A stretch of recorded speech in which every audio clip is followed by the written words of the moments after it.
Dear Congresswoman Kathy Manning, I read your description of the Capitol riot and your comparison to the day you visited Sderot, the Israeli town near the Gaza border, and you had to run to bomb shelters with sirens blaring and rockets overhead. I understand the fear that you and your colleagues felt during the Capitol Hill violence. I understand the fear that you and your hosts felt in Sderot when a Gazan rocket threatened your peaceful day. There's so much more to the story, however, than your fear. As a leader in the American Jewish community and as a member of Congress, you need a fuller picture of the situation that has made rockets and bomb shelters a reality. Maybe if you learn all the facts, not just the version given to you by Israel, you can do something during your time in Washington to make life better for the people of Sderot and Gaza. Congresswoman Manning, you know that Sderot is less than half a mile from the Gaza border, and you know that Sderot is famous as a target for Gazan rockets and incendiary balloons. That's probably why you visited that particular town. You heard about the residents' courage and resilience, and you experienced an air raid siren and ran to a bomb shelter. You probably got to see the massive high-tech Iron Dome anti-missile system that was developed specifically to protect the residents of the Gaza envelope, including Sderot. Maybe you heard that the U.S. Congress voted to pay for it with our tax dollars, $5.5 billion.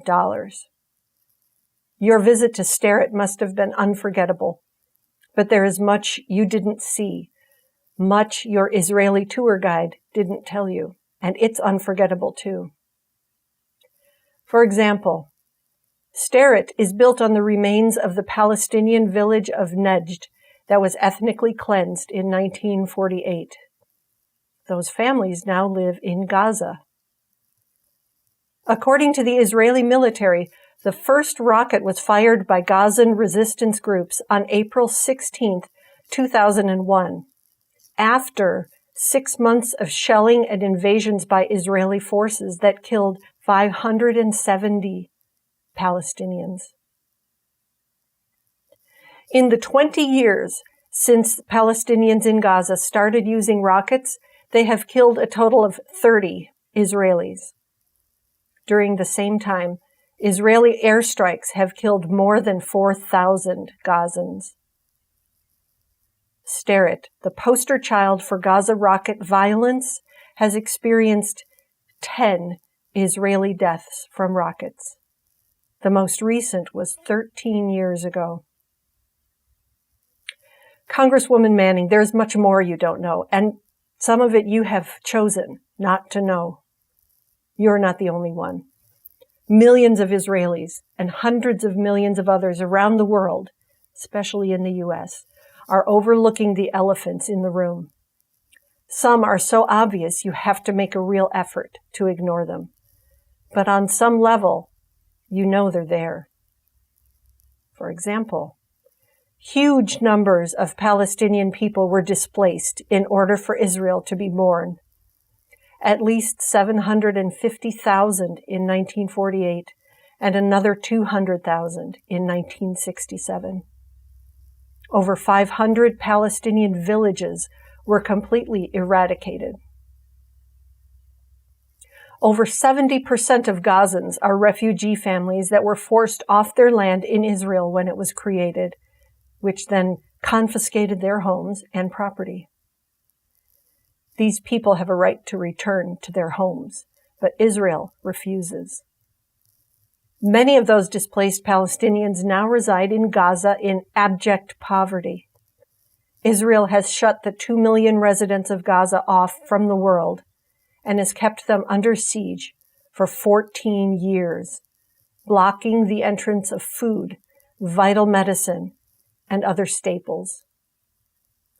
Many Gazans are unable to obtain fresh water. Israel is literally starving and poisoning Gaza.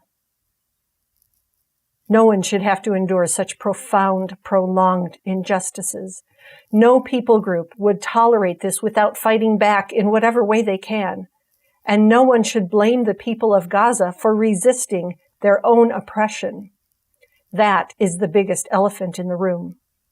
If you haven't considered that, Congresswoman Manning, you haven't been thinking. The rockets are little more than a symbolic form of resistance. It is the best they can do as an essentially unarmed population under the boot of Israel's world-class military, subsidized by the U.S. at a rate of $7,000 a minute. When rockets fly from Gaza and rain down on Sderot and its neighbors, they're a reminder to Israel and the world that Palestinians will keep resisting until they have justice. But instead of addressing the issue, Israel retaliates with devastating airstrikes against the starving, impoverished civilian population. Instead of building better bomb shelters and bigger iron domes, instead of buying more weapons and making more smart bombs, why not deal with the elephants? As a member of Congress, Ms. Manning, you can lead the way in this. Israel has built a wall around the West Bank, much of which is a 25-foot-tall concrete eyesore. Around Gaza, Israel has erected a high-tech 20-foot fence that includes sniper towers and a subterranean wall at a cost of $6.4 million per mile for the 40-mile border. That wall even extends into the Mediterranean Sea, both above and underwater. And in the tiny area of the Mediterranean Sea where Israel allows Gazans to go fishing, a fraction of what the Oslo Accords guaranteed, Israel monitors and regularly shoots at Gaza's fishing boats.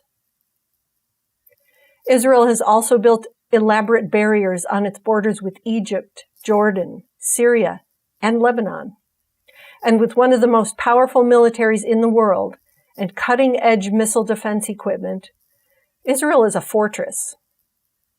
If Israel had put that effort and American money into creating a just society for all of the people in the land, there would be no need for rockets and bomb shelters. But it's not too late to turn things around. One courageous woman could start a movement to bring justice to Israel and Palestine. Congresswoman Manning, isn't that what the United States should be promoting? What you should be promoting? Justice and peace are a more worthy goal than support for a profoundly oppressive, even apartheid state. Thank you.